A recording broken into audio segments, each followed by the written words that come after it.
বন্ধুরা, আজকে খুব ঠান্ডা পড়েছে, তো আজকে তাড়াতাড়ি রুটি করতে বসে গেছি। আপনাদের দাদাভাই একটি মুভি এক্সপ্লেন করেছে, তো রিকোয়েস্ট শেষ অবধি দেখতে থাকবেন। আর চ্যানেলটা সাবস্ক্রাইব আর লাইক দেবে। এই লোকটা এলাকার মেয়েদের ভোগ করে আর নিজেকে ধর্মগুরু বলে মনে করে। গ্রামের কিশোরী মেয়েদের প্রথমে এই গুরুর কাছে যেতে হবে, তারপর স্বামীর কাছে। এমন প্রথা চলে আসছিল দীর্ঘদিন ধরে। একদিন গ্রামের এক শিক্ষিত ছেলে এই ভণ্ড ধর্মগুরুর বিরোধিতা করে, তো এটা আদালত পর্যন্ত গড়ায়। কারণে ভণ্ড ধর্মগুরুর পর্দা ফাঁস হয়ে যায়। গ্রামবাসীরা ওই ভণ্ড ধর্মগুরুর শেষ পরিণতি কি করতে পারে জানতে 1800 শতকে ঘটে যাওয়া ভারতের সত্য ঘটনাকে অবলম্বন করে আজকের এই মুভি। আমার প্রিয় দর্শক বন্ধুদের রিকোয়েস্ট, ভিডিও স্কিপ না করে শেষ অবধি দেখতে থাকুন। 1832 সালে আমরা একটি গ্রামকে দেখতে পাই। ওই গ্রামে জীবরাজ নামে একটি লোকের পুত্র সন্তান জন্ম নিয়েছে। জীবরাজের ছেলের নাম দিয়েছে দর্শন। একটি জিজ্ঞাসা প্রকৃতির ছেলে ছিল। এইভাবে সে ধীরে ধীরে বড় হয়। একদিন তার বাবা মার সাথে পূজা করছিল, সময় পণ্ডিতকে আগুনের মধ্যে ফল ফেলতে দেখে সে জিজ্ঞাসা করে, আগুনেতে কেন ফল ফেললে? পণ্ডিত বলে, আগুনের মধ্যে ফল ফেললে সোজা ভগবানের কাছে গিয়ে পৌঁছায়। দর্শন বলে, ভগবান কোথায় আছে সে কি আগুন জানে? এমন কথা শুনে সবাই হতবাক হয়ে যায়। দর্শনের বয়স যখন 10 বছর হয় তখনই তার মা মারা যায়। এরপর দর্শনের বাবা আরেকটি বিয়ে করে নেয়। মামা এসে দর্শনকে তার বাড়িতে নিয়ে যায়। গ্রামে একজন প্রভাবশালী লোক ছিল যার নাম মহারাজ। ওই মহারাজকে গ্রামবাসীরা সবাই ভগবানের চোখে দেখতো। দর্শন বড় হতে থাকে। এরপর একদিন হোলির দিন আসে। দর্শন তার হবু বউকে রং লাগাতে যায়। দর্শনের হবু বউয়ের নাম ছিল কিশোরী। দর্শনের বিয়ে অনেকদিন আগেই ঠিক হয়ে গিয়েছে। দর্শন যখন কিশোরীকে রং লাগাতে যায়, কিশোরী দর্শনকে বারণ করে বলে যে সে সর্বপ্রথম মহারাজের দেওয়া রং এবং ভগবান কৃষ্ণের রং লাগাবে। কিছুক্ষণের মধ্যে হোলির উৎসব শুরু হয়। উপস্থিত ছিল সেই গ্রামের প্রভাবশালী মহারাজ। পর মহারাজ সিংহাসন ছেড়ে উঠে আসে আর সর্বপ্রথম কিশোরীর গায়ে রং লাগায়। কিশোরী চরণ সেবার জন্য হাবেলিতে যায়। এদিকে দর্শন জানে না যে চরণ সেবা কি। হাবেলিতে গিয়ে দর্শন জানতে পারে যে চরণ সেবা যদি কেউ দেখতে চায় তাহলে টাকাটাকে পরিশোধ করতে হবে। তাই টাকা দিয়ে ভেতরে যায়। দর্শন ওখানে গিয়ে দেখে যে গ্রামবাসীর মধ্যে অনেকেই ওখানে চরণ সেবা দেখছিল। পর দর্শন জানালা দিয়ে দেখে যে কিশোরী ওই প্রভাবশালী মহারাজের সঙ্গে শারীরিক সম্পর্ক করছে। চরণ সেবা দেখে কিশোরীর নাম ধরে দর্শন চিৎকার করে। সময় দর্শন দরজা খুলে ভেতরে ঢুকে যায়। হাবেলিতে থাকা গ্রামবাসীর লোকজনেরা দর্শনকে বলে, তুমি ঈশ্বরের কাজে কেন বাধা দিচ্ছ? এরপর দর্শন কিশোরীকে বলে, তুমি এটা কি করছো? কিশোরী দর্শনকে বলে, এটা চরণ সেবা। পরের দিন কিশোরী দর্শনের সঙ্গে দেখা করতে আসে। দর্শনকে বুঝিয়ে বলতে থাকে যে চরণ সেবাটা করাটাই অনেকটা ভাগ্যের ব্যাপার। মেয়েরা কোনো না কোনো দিন চরণ সেবা করেছে। এমন কথা শুনে দর্শন রেগে যায়। কিশোরীকে বলে, এটা কোনো চরণ সেবা নয়, এটা হচ্ছে শারীরিক সম্পর্ক। এটা স্বামীর সঙ্গেই করা সম্ভব, তা না হলে এটা পাপ কাজ। দর্শন কিশোরীর সঙ্গে বিয়েটা ভেঙে দেয়।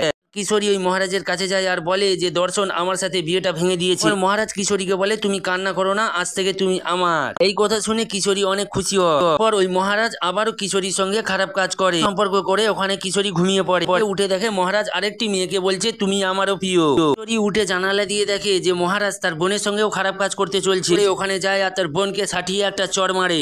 তার বিশ্বাস সে ভেঙে দিয়েছে। ওর দুই বোন মিলে বাড়ি চলে যায়। চীন আসে দর্শনের কাছে এবং সে ভাবে কিশোরীকে ক্ষমা করে দেবে। তখনই দর্শনের কাছে একটি লোক দৌড়ে আসে। লোকটির কথা শুনে দর্শন দৌড়ে যায়। ওখানে দেখতে পাই কিশোরী কুয়োয় পড়ে মারা গিয়েছে। সম্মান হারানোর কারণে কিশোরীর এমন মারা যাওয়া দর্শন অনেকটাই কষ্ট পায়। কিশোরীর বোন দর্শনকে একটি চিঠি দেয়। লেখা ছিল দর্শন যেন কিশোরীকে মাফ করে দেয়। ছিল ওই মহারাজের বিরুদ্ধে দর্শন যেন রুখে দাঁড়ায়। গ্রামের অন্যান্য মেয়েদের সঙ্গে যেন এমন সর্বনাশ না হয়। পড়ার পর দর্শন চলে আসে মহারাজের কাছে। ওই মহারাজকে বলে, আপনার আসল মুখোশ আমি খুলে ফেলবো। এর পরের দিন দর্শন ওই মহারাজের নামে একটি রিপোর্ট লেখে। ওই রিপোর্টটি একজনকে খবর কাগজে ছাপাতে বলে। রিপোর্টটি খবর কাগজে ছাপাতে অস্বীকার করে। রিপোর্টে মহারাজের বিরুদ্ধে অনেক খারাপ খারাপ কথা লেগেছিল। দর্শন নিজেই ঠিক করে নেয় সে খবর কাগজ ছাপানোর একটি নিজেই কোম্পানি খুলবে। কোম্পানি ওপেন করে আর খবর কাগজ ছাপানো শুরু করে দেয়। কোম্পানিতে একজন লোক কাজ করতো যে কিনা খবরের কাগজ নিয়ে শহরের উদ্দেশ্যে রওনা দেয়। সময়ে সবার কাছে খবরের কাগজ পৌঁছে যেতে পারে। মাঝখানে মহারাজের লোকজন এসে ওই গাড়িতে আগুন লাগিয়ে সমস্ত কিছু নষ্ট করে দেয়। এদিকে মহারাজ মন্দিরে পুজো করা বন্ধ করে দেয়, যাতে করে গ্রামবাসীরা ওই দর্শনকে দোষারোপ করতে পারে। সঙ্গে এই দর্শন এই সমস্যা থেকে বেরোনোর জন্য একটা উপায় খুঁজে নেন। দর্শন একটি ফটো নিয়ে এসে গাছের তলায় রাখে। ভক্তদের উদ্দেশ্যে সে বলতে থাকে যে ভগবান ওই মন্দিরে আছে আর এই গাছের তলায় আছে। এর থেকে সমস্ত ভক্তরা এই গাছের তলায় ফটোতে পুজো করবে। এই কথা শুনে সেখানে থাকা সমস্ত লোকেরা অনেক খুশি হয়। দেখে মহারাজ আবারও একটা নতুন চাল চালে। মহারাজ দর্শনের বাবাকে ডাকে আর বলে সে যেন তার ছেলেকে বুঝায়, না হলে অনেক খারাপ হবে।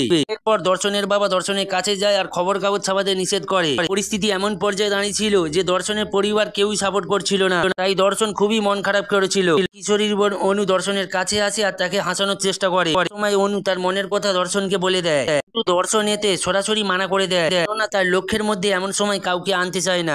এদিকে মহারাজের দরজা বন্ধ থাকার কারণে হাভেলিতে টাকা পয়সা কম আসতে থাকে। বাধ্য হয়ে মহারাজ দরজা খুলে দেয়। আবারও মহারাজ একটি নতুন চাল চালে 50,000 টাকার মানহানি মামলা করে দেয়। তা দেখে দর্শন খুবই উদাস হয়ে যায়। দর্শনের কাছে না ছিল 50,000 টাকা, না ছিল কোনো সাক্ষ্য প্রমাণ।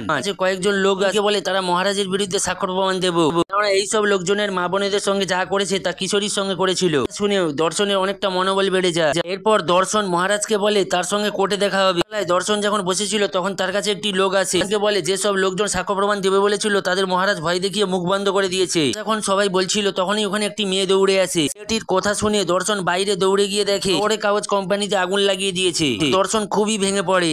অনু দর্শনকে সাহস জোগাতে থাকে। অনু আর দর্শন যখন কথা বলছিল সেখানে একটি লোক এসে বলে যে মহারাজের স্ত্রী আপনাদের ডেকে পাঠিয়েছে। তো দর্শন মহারাজের স্ত্রীর কাছে যায়। মহারাজের স্ত্রী একটি ঠিকানা দেয়, বলে যে সমস্ত সাক্ষ্য প্রমাণ ওখানেই পেয়ে যাবে। তো দর্শন ওই ঠিকানায় চলে যায়। এরপর ঘরের ভেতর নীলাবতী এবং তার ভাইকে দেখতে পায়। দর্শনকে নীলাবতী ও তার ভাই বলে আমরা অবশ্যই মহারাজের বিরুদ্ধে সাক্ষ্য প্রমাণ দেবো। দর্শন বুঝে যায় যে মহারাজের শাস্তি হোক তার স্ত্রী চাইছে। দর্শন মহারাজের নামে কোর্টে কেস করে। মহারাজের নতুন চাল শুরু হয়। গোপনে খবর পেয়ে যায় তার বিরুদ্ধে নীলাবতী সাক্ষী দেবে। মহারাজ লোক পাঠিয়ে নীলাবতীকে ধরে আনে। নীলাবতীর বিয়ে চাকরের সঙ্গে দিয়ে দেয়। কোর্টেতে প্রমাণ হয়ে যাবে নীলাবতীর গর্ভে যে সন্তান রয়েছে সেটা মহারাজের নয়, ওই চাকরের। দর্শন এই কথাটা যখন জানতে পারে তখন অনেকটাই রেগে যায়। দর্শনের জেদের পরিমাণটা বেড়ে যায় আর সে মহারাজকেই সাজা দিয়েই ছাড়বে। সিন চলে আসে কোর্টে। দর্শনের পার্সোনাল উকিল মহারাজের এক ডাক্তারকে ডাকে। ডাক্তার সবাইকে বলে মহারাজের এক রোগ আছে, ছুটি তখনই হয় যখন এক পুরুষ একের পর এক মেয়েদের সঙ্গে সম্পর্ক করে। মহারাজ বলে যে ওই ডাক্তার ভুল বলছে। কথা শুনে ওই ডাক্তার বলে আমি যেহেতু ভুল বলছি তাহলে আরেকটা ডাক্তার ডেকে ওনার মেডিকেল টেস্ট করুন, তাহলে সব প্রমাণ হয়ে যাবে। মহারাজ পুরোপুরি ভাবে ফেসে যায়। এরপর সাক্ষী হিসাবে সেই মহারাজের চাকরকে ডাকা হয়। চাকরকে জিজ্ঞাসা করা হয় নীলাবতী তার স্ত্রী কিনা। তখন চাকর বলে হ্যাঁ আমার স্ত্রী, ওর পেটে যে বাচ্চাটি রয়েছে সেটা আমারই। উকিল বলে বাচ্চার ব্যাপারে তো কোনো কথা জিজ্ঞাসা করিনি। সেই চাকর নিজের জালে নিজেই ফাঁসে। এখন ওই উকিল সবাইকে বলে এই বাচ্চা আসলে মহারাজের। সঙ্গে নীলাবতীর বিয়ে দিয়ে মহারাজ এটাই প্রমাণ করতে যাচ্ছিল নীলাবতীর গর্ভে মহারাজের নয় ওই চাকরের সন্তান রয়েছে। মহারাজ বলে যে ভক্তরা আমার জন্য বাইরে অপেক্ষা করছে, আমার অপমান তারা কিন্তু কেউ সহ্য করবে না। কোর্টে দর্শন সাক্ষী দেয়। দর্শন বলে চরণ সেবা প্রথা এটা খুব বড় অন্যায়। একমাত্র কোনো মেয়ের সঙ্গে শারীরিক সম্পর্ক তার স্বামীর অধিকার রয়েছে। গ্রামবাসীরা অন্যায়ভাবে অন্ধভক্ত হয়ে এটা চরণ প্রথা হিসেবে চালিয়ে আসছে দীর্ঘদিন ধরে। দর্শন বলে এর বিরুদ্ধে আমি লড়ে যাব, তার আমার পাশে কেউ থাকুক আর নাই বা থাকুক। পেছন থেকে একটা শব্দ আসে আর বলে আমি সঙ্গ দেব। তখন পেছন ঘুরে দেখে ওটা কেউ নয়, দর্শনের বৌদি ছিল।